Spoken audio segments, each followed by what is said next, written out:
দেখো আজকের আলোচ্য বিষয় ফাংশন। ফাংশন কি? এই ফাংশন হচ্ছে দুইটি চলকের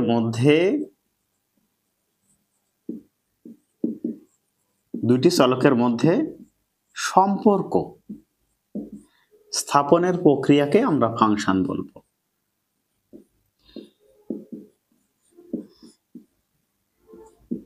প্রক্রিয়াকে আমরা কি বলি? দুইটি সম্পর্ক স্থাপনের প্রক্রিয়াকেই আমরা ফাংশন বলবো। এখন এইখানে দেখো যে দুইটি চলকের মধ্যে আমরা সম্পর্ক স্থাপন করব। এই সম্পর্ক স্থাপন কিভাবে করতে পারি? ম্যাপিং থেকে করতে পারি, তারপরে গ্রাফ থেকে করতে পারি, অন্বয় থেকে করতে পারি, এবং আরো একভাবে করতে পারি, সেটা হচ্ছে ইকুয়েশনের মাধ্যমে। তাহলে মনে করো আমরা এখানে দুইটা চলকের মধ্যে সম্পর্ক স্থাপন করব। এটা সবকিছু থেকে হতে পারে। ইকুয়েশন থেকে যদি আমরা দেখি তাহলে দেখো একটা y = x+3 থাকে। কি থাকে বলতো? একটা সমীকরণ, এই y = x+3, এই সমীকরণ x কে আমরা বলি স্বাধীন চলক আর y কে আমরা বলি অধীন চলক। তাহলে এই যে এখানে দেখো স্বাধীন চলকের আমি অনেকগুলো মান বসিয়ে এই অধীন চলকের অনেকগুলো মান আমরা পাবো। মনে করো এই স্বাধীন চলকের মান আমি কত বসাবো? যেমন এই স্বাধীন চলকের মান 1 বসাতে পারি, 2 বসাতে পারি, 3 বসাতে পারি, 4 বসাতে পারি। তাহলে দেখো এই স্বাধীন চলকের মান আমরা কত কত বসাতে পারি? স্বাধীন চলকের মান 1, 2, 3। এখন এই x এর মান মানে স্বাধীন চলকের যে মান, এই স্বাধীন চলকের মান যদি আমি 1 বসাই তাহলে কত পাবো? 4। 2 বসালে 6, 3 বসালে কত পাবো? 3 বসালে, সরি এখানে ভুল হয়ে গেছে, 2 বসালে আমার 5 আসবে, আর 3 বসালে 3 আর 3 যোগ করলে 6 আসবে। তাহলে দেখো এই যে আমরা সম্পর্ক স্থাপন করতেছি, কি করতেছি আমরা? সম্পর্ক স্থাপন। কার সাথে? এই x স্বাধীন চলক, y অধীন চলক। এই x স্বাধীন চলকের সাথে y অধীন চলকের যে সম্পর্ক, এটাকে আমরা বলবো ফাংশন। এখন এই সম্পর্ক কথাটা আসলেই তোমাদের মনে প্রথমে জাগে হচ্ছে অন্বয়ের কথা, রিলেশনের কথা। এখন এই রিলেশন কি জিনিস? রিলেশন বা অন্বয় ছিল হচ্ছে ওটাও সম্পর্ক স্থাপন ছিল। রিলেশন বা অন্বয় এটার ক্ষেত্রে কিরকম আকারে আসতো?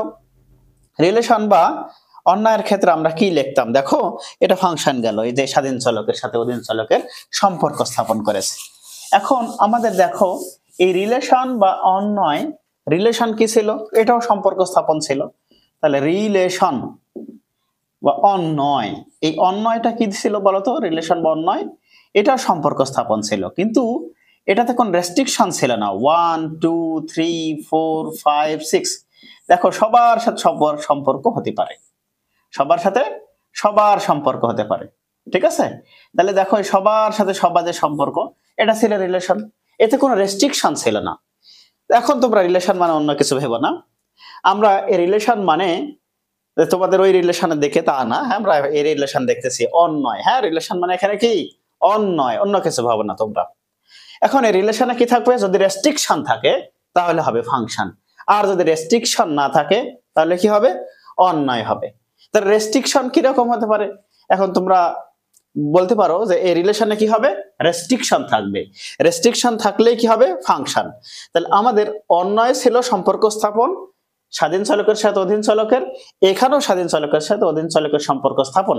পার্থক্য হচ্ছে অন্যয় আর এই ফাংশনে পার্থক্য হচ্ছে, ওটা ছিল অন্যয়, কোনো রেস্ট্রিকশন নেই। এই সম্পর্ক মনে করে সম্পর্ক অবৈধ বৈধ সব হতে পারে। এই যে অন্যয়ের ক্ষেত্রে সম্পর্কটা কি হবে? বৈধ অবৈধ যত ধরনের তোমরা ভাবতে পারো সবগুলোই হতে পারে। কিন্তু এই ফাংশন এসে কি হবে? রেস্ট্রিকশন থাকবে। কি রেস্ট্রিকশন থাকতে পারে? দেখো রেস্ট্রিকশন হচ্ছে এখানে এই যে প্রথমে যে মানগুলো ছিল, এটা রিলেশনের ক্ষেত্রে এটাকে আমরা বলতাম হচ্ছে, প্রথমে যেটা ছিল এটা ছিল স্বাধীন চলক। কি চলক ছিল? স্বাধীন চলক। হ্যাঁ, আর এটা ছিল হচ্ছে অধীন চলক। তাহলে স্বাধীন আর অধীন চলক তো তোমরা বুঝো, এটা স্বাধীন চলক আর এটা কি হবে? অধীন চলক। এখানেও একটা থাকে হচ্ছে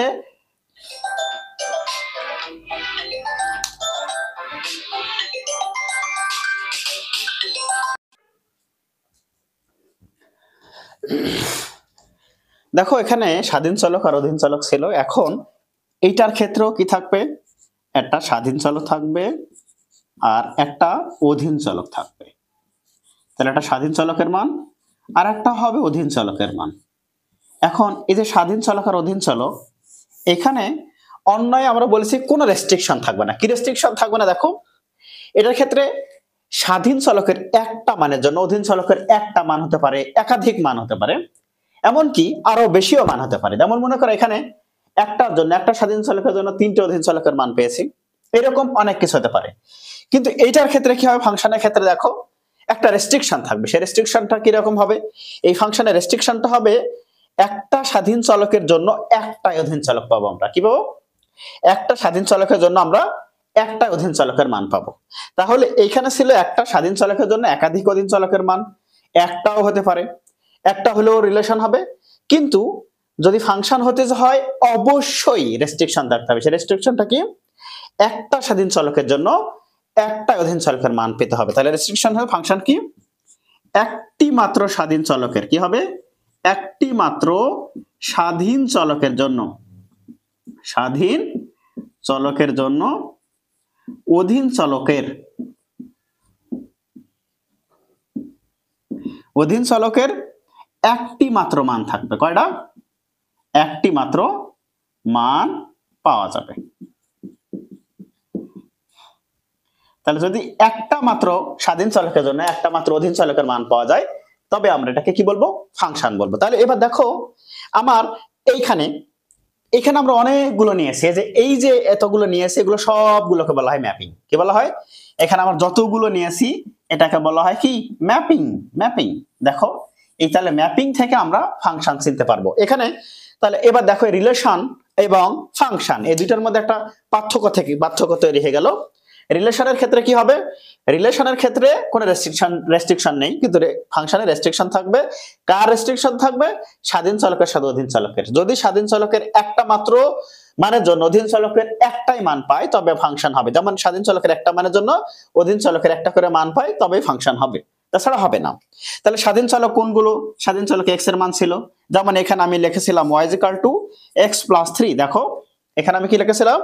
y = x + 3। তাহলে x এর মান আমি প্রথমে বসাইছিলাম 1 বসানোর কারণ হয়েছিল 4, তারপর বসাইছিলাম 2 এর জন্য হয়েছিল 5, তারপরে 3 এর জন্য হয়েছিল 6। তার এইখানে এই যে অধীন চলক, এটাকে আমরা কি বলেছিলাম? অধীন চলক, অধীন। আর এই এক্সটাকে আমরা কি বলেছিলাম? স্বাধীন। তাহলে যে অধীন চলকের জন্য স্বাধীন চলকের আমরা একটা করে মান পাবো। তাহলে x ছিল স্বাধীন চলক আর y কি হবে? অধীন চলক। এর আরো একটা নাম আছে, দেখো এইটাকে বলি আমরা হচ্ছে এই যে x এর যে মান এটাকে বলা হবে ডোমেন। এটা কি বলা হবে? ডোমেন। আর y এর যে মান এটাকে বলা হবে কোডোমেন।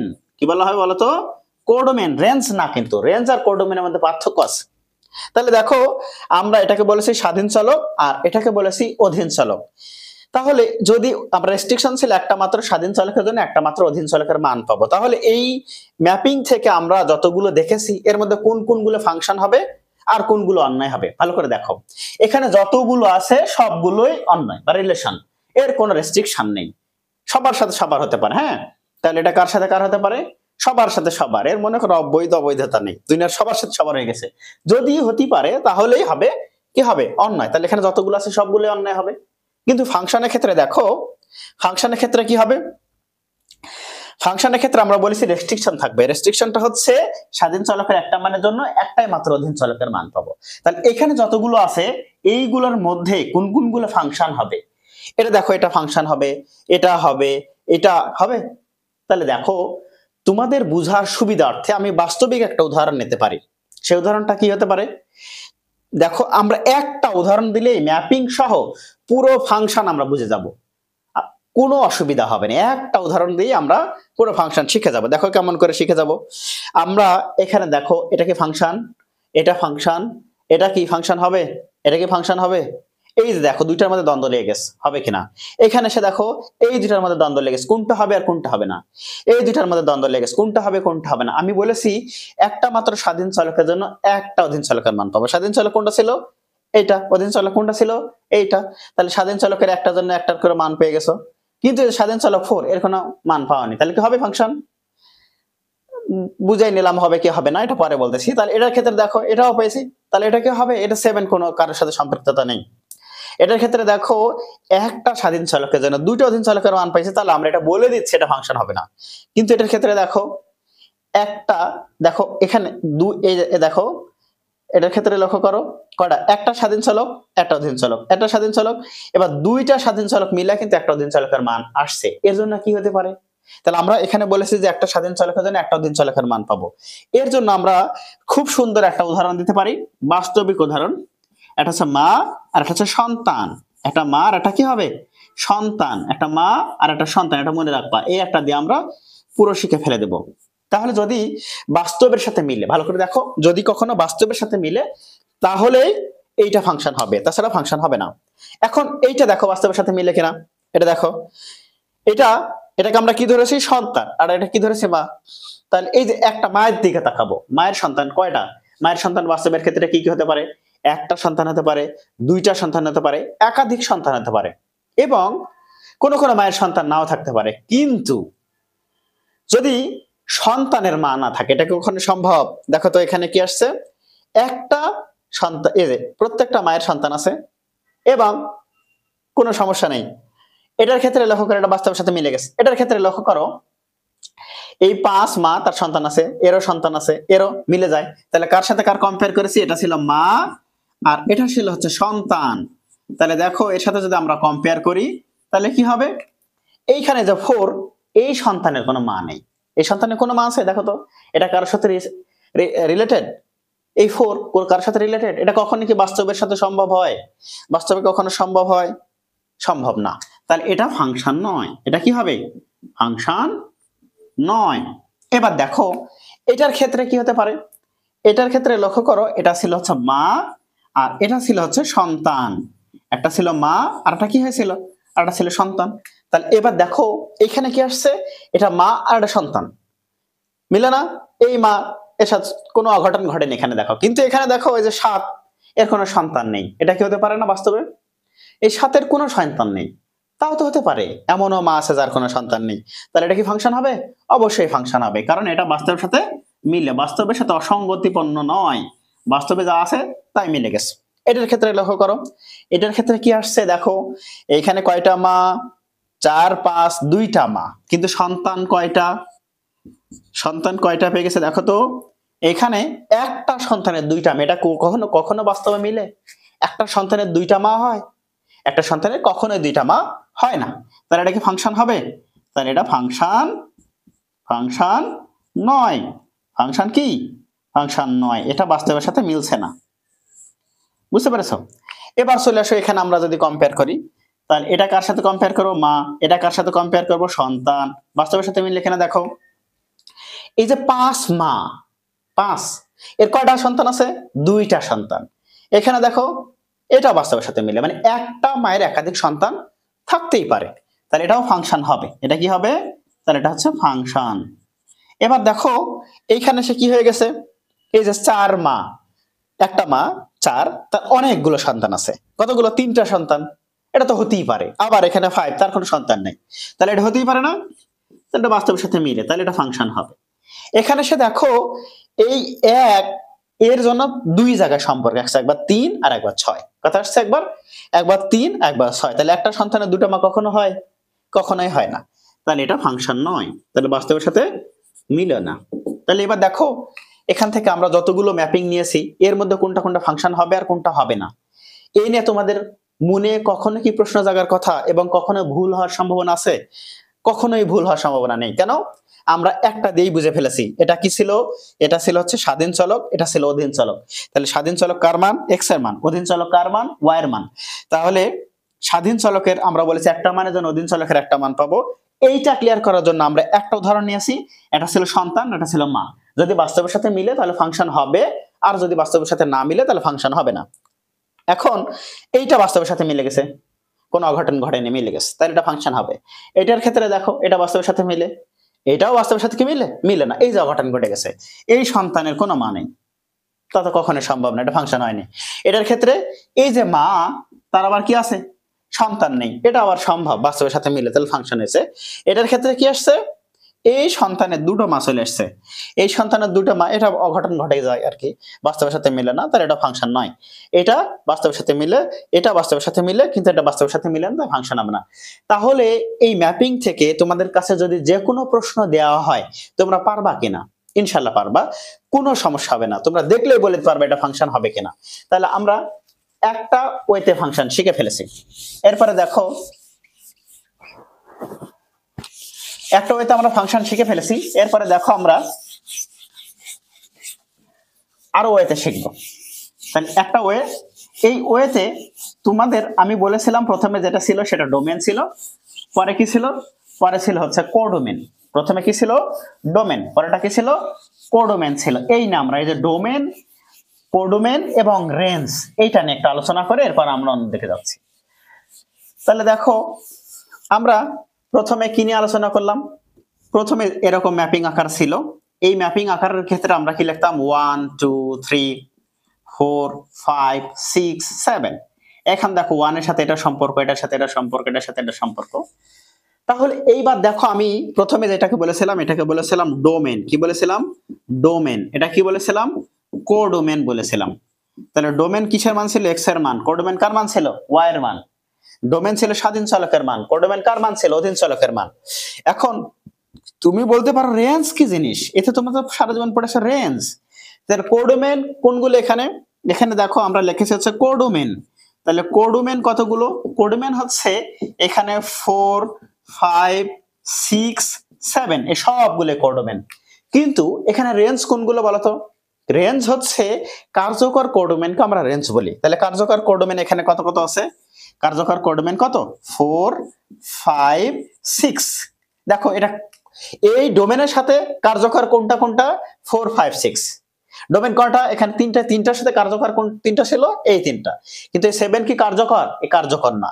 তাহলে কার্যকর কোডোমেনকে আমরা বলেছি রেঞ্জ। তাহলে কোডোমেন 4 5 6 7 সবগুলো হতে পারে, কিন্তু রেঞ্জ কি 4 5 6 শুধু কার্যকর। ক্লিয়ার? তাহলে কোডোমেন এবং রেঞ্জের মধ্যে পার্থক্য আছে। ক্লিয়ার? এটা নিয়ে আমরা পরে আলোচনা করতেছি। তাহলে ফাংশন আমরা একটা ওয়েতে শিখে ফেলেছি, এটাকে বলা হয় ম্যাপিং। এরপরে যে ওয়েতে শিখবো এটাকে বলা হবে হচ্ছে,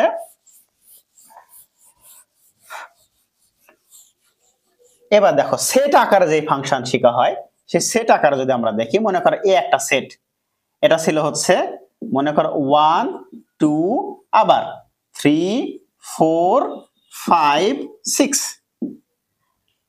এবার দেখো বি আর একটা সেট, এটাকে আমরা লিখতে পারি 1 2 3 4 1 4 লিখেছি। দেখো এবার এখানে আমরা দুইটা সেট নিয়েছি, এর মধ্যে কোনটা ফাংশন হবে আর কোনটা ফাংশন হবে না, দেখো তো তোমরা বলতে পারো কিনা। এইটার ক্ষেত্রে তোমরা ওই যে ওইটা মনে করেছিলে, তাহলে প্রথমে এটা থেকে তোমরা যা জানতে সেটা ছিল হচ্ছে প্রথমে যেগুলো থাকবে এগুলো ডোমেন বলছে। তাহলে ডোমেন ক্ষেত্রে কি হবে, এখানে 1 3 5, আর রেঞ্জ কি হবে বা কোডোমেন 2 4 6। দেখো তো এদের সম্পর্ক কি, 1 এর জন্য 2 পাইছো, 3 এর জন্য 4 পাইছো, 5 এর জন্য 6 পাইছো। কোনো অঘটন ঘটেছে, বাস্তবের সাথে মিলে না।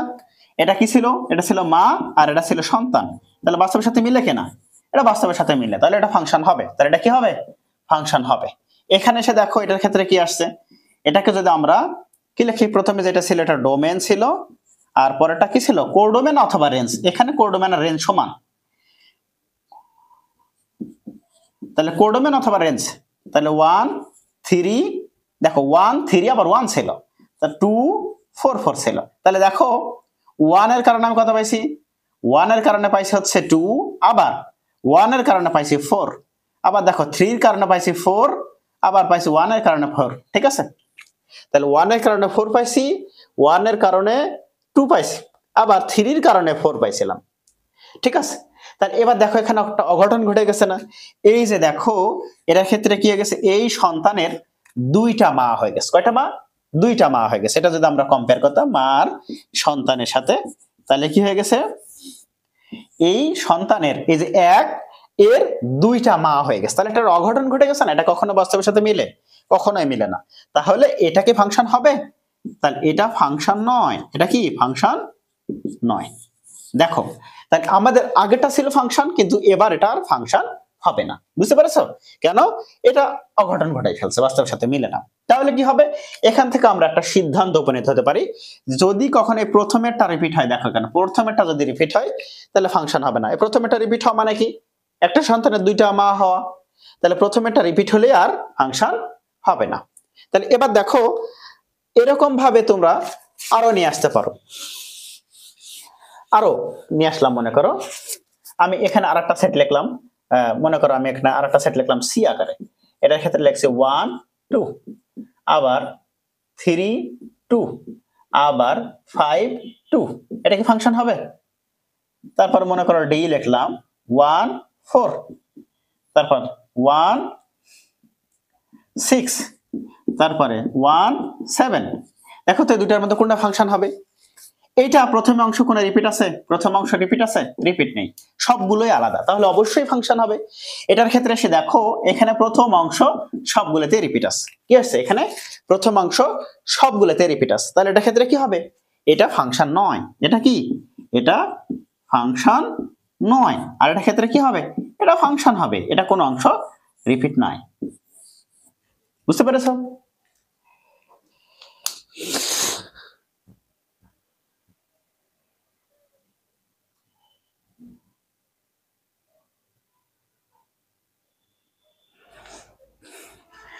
তাহলে দেখো আমরা এই নিয়মে ফাংশনটা শিখে ফেললাম। তাহলে ফাংশন এই নিয়মের পরে আরেক নিয়ম আমরা শিখবো।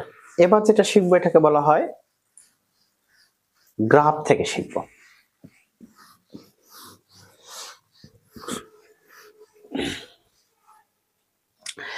এবার দেখো যে ইকুয়েশন থেকে আমরা তাহলে কোথা থেকে শিখবো? ইকুয়েশন, সমীকরণ থেকে। তাহলে ইকুয়েশন থেকে আমরা যদি ফাংশন শিখতে যাই তাহলে তোমার লক্ষ্য রাখতে হবে যে সচরাচর আমরা কি জানি যে স্বাধীন চলকের একটা মানের জন্য অধীন চলকের একটা মান যদি আমরা পাই তাহলে ফাংশন। যেমন এইটা আমরা দেখছিলাম y = কত ছিল? x + 3। y = x + 3 যখন আমরা নিয়েছিলাম তখন আমাদের দেখো তখন আমাদের কি ছিল যে একটা স্বাধীন চলকের জন্য আমরা একটা অধীন চলকের মান পেয়ে গেছিলাম। তাহলে যদি একটা স্বাধীন চলকের জন্য তখন আমরা একটা অধীন চলকের মান যখন আমরা পেয়ে গেছিলাম,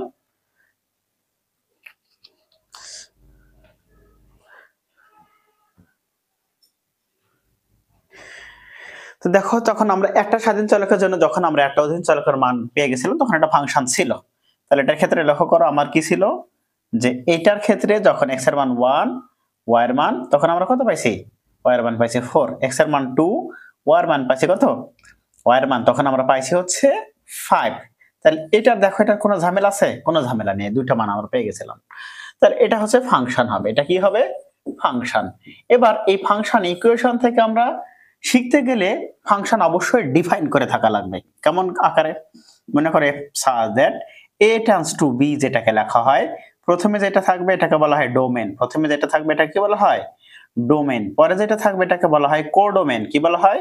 তাহলে প্রথমে যেটা থাকবে এটা ডোমেন, পরে যেটা থাকবে এটা কোডোমেন। তাহলে ফাংশন এরকম। তাহলে যদি এরকম আকারে সাজানো থাকে f of x = কত? x + 3। আর এই যে সাজানো থাকলো এই f of x কে আমরা কত লিখতে পারি? y লিখতে পারি। কত লিখতে পারি? f of x K y। তাহলে y = x + 3। তাহলে এটা দেখলাম আমরা ফাংশন। তাহলে এটা অনেক ভাবে এরকম ভাবে অনেক ভাবে থাকলেও ফাংশন হবে। এটা এরকম ভাবে যদি থাকে যে that r tends to r, তাহলে r কি? r কে আমরা বলি রিয়েল নাম্বার, বাস্তব সংখ্যা। এটার ক্ষেত্রে কি হবে? f of x = x + 3 অথবা y = কত হবে? x + 3। তাহলে এটাও ফাংশন হবে। এই f of x R y, তাহলে আমরা এটার ক্ষেত্রে কি পাবো? f of x R y কি? এই দুইটা একই জিনিস, f of x এবং y দুইটা একই জিনিস। এবার দেখো এরকম বাদ আমাদের সচরাচর যদি কখনো y এর উপর স্কয়ার থাকে তাহলে আমাদের প্রশ্নবিদ্ধ হয়ে ফাংশন হবে কিনা তখন চিন্তা ভাবনার বিষয় আছে। আর যদি y এর উপর স্কয়ার না থাকে তাহলে ফাংশন নিয়ে কোনো চিন্তা নেই, ফাংশন হবেই।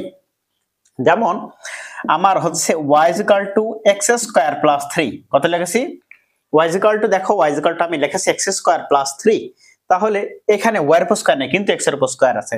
তার আগে এটা কাছে ফাংশন যদি ডিফাইন করা থাকে f such that r tends to r, মানে এটা ডোমেইন r আর কোডোমেইন, তাহলে এটা ছিল হচ্ছে ডোমেইন। তাহলে এটা ডোমেইন হচ্ছে r আর কোডোমেইনটা হচ্ছে r। তাহলে ডোমেইন রিয়েল নাম্বার এবং কোডোমেইনটাও রিয়েল নাম্বার। তাহলে এটা ডোমেইনও রিয়েল নাম্বার, আবার বলেছে কোডোমেইনটাও রিয়েল নাম্বার। তাহলে যদি ডোমেইন এবং কোডোমেইন দুইটা রিয়েল নাম্বার হয় তাহলে দেখো এটার ক্ষেত্রে কি হবে? ওই যে আমরা প্রথমে যা শিখছিলাম ওইটাতে বারবার নিয়ে যাব। তাহলে x এর মান 1 আবার -1 নিলাম, হ্যাঁ। তাহলে 1 যখন বসাবো x এর মান তখন y এর মান আমার কত আসবে? y এর মান আসবে হচ্ছে 4। যখন 2 বসাবো তখন আসবে 7। আবার -1 বসালে কত হবে? 4ই আসবে। -1 যখন আমি বসাই -1 বসালে কত 4 আসবে না, তাহলে 1 এর জন্য 4 পাইছি, আবার -1 এর জন্য 4 পাইছি, 2 জন্য 7 পাইছি। এমনকি আমি যদি এখানে আরো একটা মান নিতাম, সেটা কোন মান নেব, -2, তাহলে -2 এর জন্য 7 পাবো। কিন্তু এটা তো সমস্যা নেই, এটা তো বাস্তবে ঘটে, বাস্তবিক না, দেখো তো এটা মা আর এটা সন্তান, বাস্তবিক কিনা? অবশ্যই বাস্তবিক। যে এইটার এই একটা মায়ের কটা সন্তান পাইছে, দুইটা পাইছো, একটা মায়ের কটা সন্তান পাইছে, দুইটা, তাহলে এটাও ফাংশন হবে। কিন্তু ভালো করে দেখো, কিন্তু যদি এরকম হয় f such that r tends to r, কি হয় যদি এরকম হয় যে x square plus y square is equal to 25, এটা কিসের সমীকরণ? এটা একটা বৃত্তের সমীকরণ, দেখা এটা ফাংশন হবে কিনা। তাহলে এটার ক্ষেত্রে আমাদের কি আসে যে y square is equal to 25 minus x square, কত আসে y square is equal 25 minus x square. তাহলে এটার ক্ষেত্রে কি হবে, y is equal to plus minus চলে আসবে না, plus minus 25 minus x square আমরা লিখতে পারি। তাহলে y square is equal to 25 minus x square পেলাম, তাহলে y ইজ ইকুয়াল টু আমার কি হবে, plus minus 25 minus x square. তাহলে এটার ক্ষেত্রে লক্ষ্য করো এটা কি ফাংশন হবে, হবে কিনা এটা চেক করার জন্য আমরা ওই আগেকার মতো ওই পদ্ধতিতে যদি দেখি, তাহলে কি হবে, x এর মান মনে করো আমি কত বসাবো, x এর মান আমি 3 বসালাম, কত বসালাম 3 যদি বসাই, তাহলে দেখো 3 বসালে এটা কত 9 চলে আসে, আর এটা 16, 25 থেকে 9 বাদ দিলে থাকে 16, 16 কে রুট করলে প্লাস মাইনাস 4, তাহলে আমি দুইটা মান পাচ্ছি, একটা +4 একটা -4, তাহলে এটা অঘটন ঘটে যাচ্ছে না? দেখো তো বাস্তবের সাথে কি মিলছে, মিলছে না। আমি যদি এখানে 0 বসাতাম, তাহলে একবার +5 একবার -5, মানে দুইটা পাচ্ছি একসাথে, কটা করে পাচ্ছি, দুইটা। তাহলে এটা কি বাস্তবের সাথে মিলে, এটা দুইটা সন্তানের, সরি দুইটা মায়ের একটা সন্তান, একটা মায়ের দুটো সন্তান, একটা মায়ের দুটো সন্তান, এটা কি কখনো হয়? এটা কখনোই হয় না। তাহলে এটা কি ফাংশন হবে? তাহলে এটা ফাংশন নয়। তাহলে এটা কি ফাংশন? তাহলে দেখো এটা ফাংশন নয়। তাহলে দেখো আমাদের আগের কি ছিল, আগের ক্ষেত্রে এটার ক্ষেত্রে আমাদের ছিল হচ্ছে, এটা কি ছিল বলতো, এটা ফাংশন ছিল, কিন্তু কেন এটা বাস্তবের সাথে মিলে, এটা কিন্তু বাস্তবের সাথে মিলেনি। কেন মিলেনি? কারণটা হচ্ছে এই কোডোমেইন, কারণটা কি ছিল, এই y এর মানটাই ছিল। তাহলে y এর মানটার ক্ষেত্রে কি ছিল, দেখো y এর মানের ক্ষেত্রে আমি এটা y এর মানের ক্ষেত্রে x এর একটা মানের জন্য y এর কটা করে, দুটো করে মান পেয়ে গেছে, তাহলে আমাদের এটা ফাংশন হয়নি। এইটা এই কোডোমেইনের মান পজিটিভ নেগেটিভ দুইটাই দেওয়া ছিল, তাই হয়নি। এবার দেখো আমি এইটা আবার ফাংশন হবে, কখন হবে এটা আমরা যদি দেখি, তাহলে দেখো এটার ক্ষেত্রে যদি এরকম হয় f such that r tends to r plus, এবং ওই একই math x square plus y square is equal to 25, তাহলে এটা ক্ষেত্রে কি হবে, y square is equal to 25 minus x square, অর্থাৎ y ইজ ইকুয়াল টু আমি এটার ক্ষেত্রে কি পাচ্ছি, plus minus √25 minus x square. তাহলে এটার ক্ষেত্রে কি হবে, এটার ক্ষেত্রে লক্ষ্য করো, এইবার দেখো আমি এখানে কোডোমেইনের মান কি নিয়েছি, পজিটিভ নাম্বার। কোডোমেইনটা কি, কোডোমেইন হচ্ছে রেঞ্জের এরিয়া, কোডোমেইনের বাহিরে কখনো রেঞ্জ আমরা পাবো না, অলওয়েজ রেঞ্জটা হবে কোডোমেইনের ভিতরে, কোডোমেইনের বাহিরে আমরা যাব না। তাহলে এটার ক্ষেত্রে লক্ষ্য করো আমার কি আসছে, এখানে আমার x এর মান যদি আমি 0 নিই, তাহলে y এর মান আমার আসবে +-5, কিন্তু এই কোডোমেইনটা হওয়ার কারণে, মানে পজিটিভ হওয়ার কারণে শুধু 5 নেব। কত নেব, দেখো এই কোডোমেইনটা পজিটিভ হওয়ার কারণে শুধু 5 নেব, আমি কিন্তু -5 নিতে পারবো না। আবার আমি যদি 3 নিই, তাহলে শুধু 4 পাবো, -4 নিতে পারবো না। কেন, আমার এই কোডোমেইনে রেস্ট্রিকশন দেওয়া আছে যে মাইনাস মান আমি নিতে পারবো না, প্লাস মান নিতে পারবো। তাহলে এটা কি হবে, তখন এটা ফাংশন হয়ে যাবে না, হয়ে যাবে। আমি এরকম ভাবে আরো লিখতে পারি, যেমন f such that r tends to r negative, এটা দেখলাম হচ্ছে y square is equal to 4x, y square is equal to কি 4x, আরেকটা ইকুয়েশন। তাহলে y is equal to plus minus √4x লিখতে পারি। তাহলে y is equal to plus minus √4x যদি আমি লিখি, তাহলে এবার দেখো আমার এখানে রেস্ট্রিকশন আছে যে কোডোমেইনটা নেগেটিভ, কোডোমেইনটা কি হবে, এখানে রেস্ট্রিকশনটা হচ্ছে কি কোডোমেইন নেগেটিভ, আমি কোডোমেইনটা পজিটিভ নিতে পারবো না। তাহলে এটার ক্ষেত্রে আমি যদি দেখো এখানে স্বাধীন চলক যেটা ছিল, প্রথমে যেটা ছিল এটা ডোমেন, তাহলে ডোমেনের মান আমি যদি 1 বসাই, তাহলে এখানে আমি y এর মান কত পাবো, x এর মান যদি 1 বসাই, y এর মান আমি +-2 পাবো, কিন্তু এই -2 হওয়ায় আমি +2 নিতে পারবো না, -2 নিব। বুঝতে পেরেছো, আমি বলেছি কোডোমেইনটা কি হবে, নেগেটিভ হবে। কোডোমেন তাহলে নেগেটিভ হলে রেঞ্জ আমি পজিটিভ নিতে পারবো না, ওয়াই এর মান আমি পজিটিভ নিতে পারবো না, নেগেটিভই নিতে হবে। এবার দেখো আমি যদি এক্স এর মান 4 নিই তাহলে ওয়াই এর মান আমি -4 পাবো, +4 আমরা পাবো না, +-4 পেতাম কিন্তু +4 নিতে পারবো না কারণ কোডোমেন নেগেটিভ আছে। তাহলে দেখো এবার এটা ফাংশন হয়ে গেছে না, এটাও ফাংশন হয়ে গেছে না, কিন্তু আগে যেটা ছিল এই রিয়েল নাম্বার থাকার কারণে এটা ফাংশন হবে না।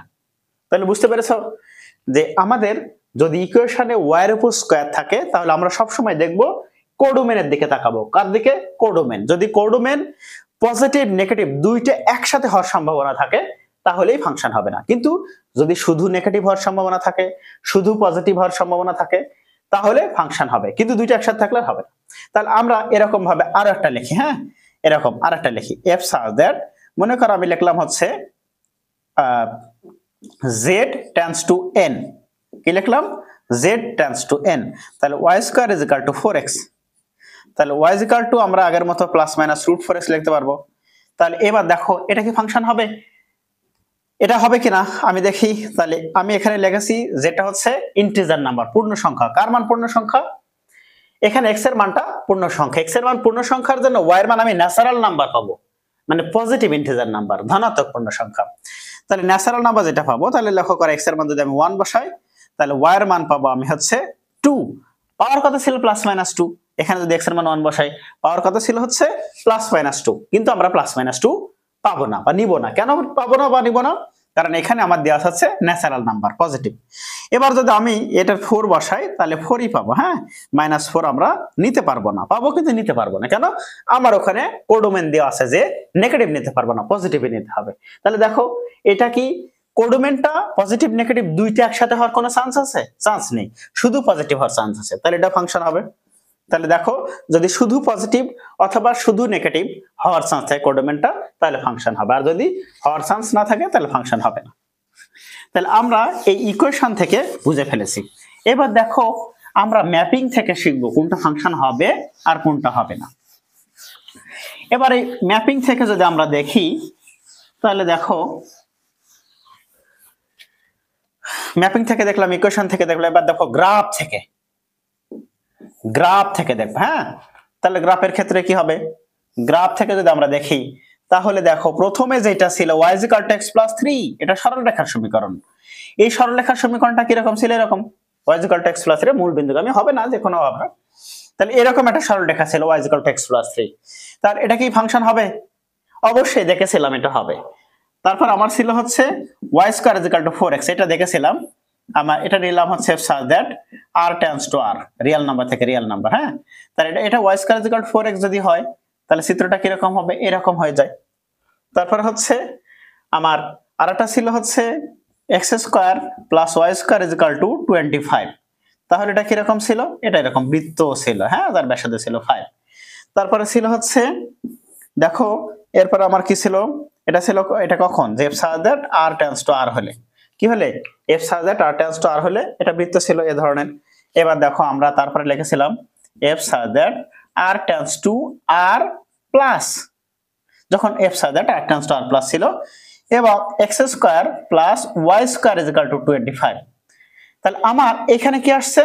বলেছে কোডোমেনটা পজিটিভ নাম্বার। কোডোমেন কি নাম্বার? পজিটিভ। তাহলে পজিটিভ হলে এই y এর মান কোনোদিনই নিচে নামবে না, একটুক হয়ে যাবে। বুঝতে পেরেছো? তাহলে তারপরে দেখো এরকম আরো আমরা নিতে পারি। তাহলে এখানে যতগুলো চিত্রের ক্ষেত্রে লক্ষ্য করো এগুলো কোনগুলো ফাংশন হবে আর কোনগুলো হবে না। তাহলে এটা আমরা ইকুয়েশন দেখে দেখেছি ফাংশন হবে, ইকুয়েশন থেকে দেখেছি ফাংশন হবে না, ইকুয়েশন থেকে দেখেছি ফাংশন হবে না, ইকুয়েশন থেকে দেখেছি ফাংশন হবে। কেন? কোডোমেনটা এটা পজিটিভ নেগেটিভ দুইটা হওয়ার চান্স আছে, y² আছে, তাহলে ফাংশন হবে না। এটা কোডোমেন শুধু পজিটিভ, y² আছে, ফাংশন হবে। এবার দেখো আমরা গ্রাফ দেখেই বলে দিতে পারবো কেমন করে ফাংশন হবে। এই গ্রাফ দেখে বলে দিতে গেলে আমরা এটাকে কি বলি? এটা বলি x ও x প্রাইম, মানে স্বাধীন অক্ষ, আর এটা ছিল y প্রাইম, অধীন অক্ষ। তাহলে এই অধীন অক্ষের সমান্তরাল একটা রেখা টানবো। যদি এটা একটা বিন্দুতে ছেদ করে, কয়টা বিন্দুতে? একটা বিন্দুতে ছেদ করে, তাহলে ফাংশন হবে। যদি এরকম ভাবে একাধিক বিন্দুতে ছেদ করলে, এই যে দেখো কয়টা বিন্দু ছেদ করেছে? দুইটা বিন্দুতে, তাহলে কি এটা ফাংশন হবে? তাহলে দুইটা বিন্দুতে যদি ছেদ করে তাহলে ফাংশন হবে না, ফাংশন নয়। এটা কয়টা বিন্দুতে ছেদ করে? এটা দেখো দুইটা বিন্দুতে ছেদ করে, তাহলে দুইটা বিন্দুতে ছেদ করলে কি হবে? ফাংশন কি? ফাংশন নয়। এটা কয়টা বিন্দুতে ছেদ করে? দেখো এটা কয়টা বিন্দুতে ছেদ করে? এটাও ফাংশন নয়। তাহলে লক্ষ্য করো, সরি এটা ফাংশন। এটা কয়টা বিন্দু ছেদ করে? একটা বিন্দুতে ছেদ করে। তাহলে দেখো এটা কয়টা বিন্দু ছেদ করে? একটা। এটা কয়টা বিন্দু ছেদ করে? দুইটা। এটা দুইটা বিন্দুতে ফাংশন হয়নি, এটা একটা বিন্দু ছেদ করতে ফাংশন হয়েছে। এরকম আমরা আরো অনেকগুলো চিত্র দেখতে পারি। আরো অনেকগুলো চিত্র যদি আমরা দেখি তাহলে কি হবে? এরকম ভাবে যদি আমরা আরো অনেক চিত্র দেখি তাহলে দেখো কি আসতে পারে। দেখো আমি লিখলাম হচ্ছে প্রথমে y = sin x এর গ্রাফ, y = sin x। তাহলে sin x এর গ্রাফ কি রকম হবে? এরকম এরকম এরকম যায়। তারপরে দেখো আমি লিখলাম হচ্ছে x² = 4ay, x² = 4ay। তাহলে চিত্রটা এরকম হয়ে যায়। তারপরে হচ্ছে তারপরে আমি লিখলাম হচ্ছে f such that r tends to r negative. এটা লিখলাম হচ্ছে এবং লিখলাম হচ্ছে y² = 4x, y² = কি? 4x। তাহলে চিত্রটা নিচের দিকে হবে খালি। তারপরে হচ্ছে এরকম আমি লিখলাম একটা সরল রেখা, হ্যাঁ, একটা সরল রেখা y অক্ষের সমান্তরাল, তাহলে x = কনস্ট্যান্ট, মনে করো x = 5, হ্যাঁ, এটা সরল রেখা। এটা হচ্ছে y = মনে করো 5, এতটুকুর মান মনে করো 5, এটা এতটুকুর মান ছিল 5। এখান থেকে কোন কোনগুলো ফাংশন হবে আর কোন কোনগুলো ফাংশন হবে না। তাহলে আমরা অধীন অক্ষের সাপেক্ষে, এটা y অক্ষ ছিল, রো অক্ষের সাপেক্ষে সমান্তরাল একটা রেখা টানবো। যদি দুইটা বিন্দুতে ছেদ করে তাহলে ফাংশন হবে না। কয়টা বিন্দু ছেদ করে? একটা বিন্দুতে, তাহলে ফাংশন হবে। এটা কয়টা বিন্দু ছেদ করে? একটা বিন্দুতে, ফাংশন হবে। এটা কয়টা বিন্দুতে ছেদ করে? একটা বিন্দুতে, ফাংশন হবে। এইটা কয়টা বিন্দুতে ছেদ করে? একটা বিন্দুতে, তাহলে ফাংশন হবে। তাহলে এটা একটা ফাংশন হবে, এটাও ফাংশন হবে, এটাও ফাংশন হবে, এটাও ফাংশন হবে। কিন্তু এখানে দেখো এইটা কয়টা বিন্দু ছেদ করে? তোমরাই বলো এটা কয়টা বিন্দু ছেদ করে? অসংখ্য বিন্দুতে। তাই এটা কি ফাংশন হওয়ার সম্ভাবনা আছে? কোনো চান্স নেই, এটা ফাংশন হবে না। ঠিক আছে।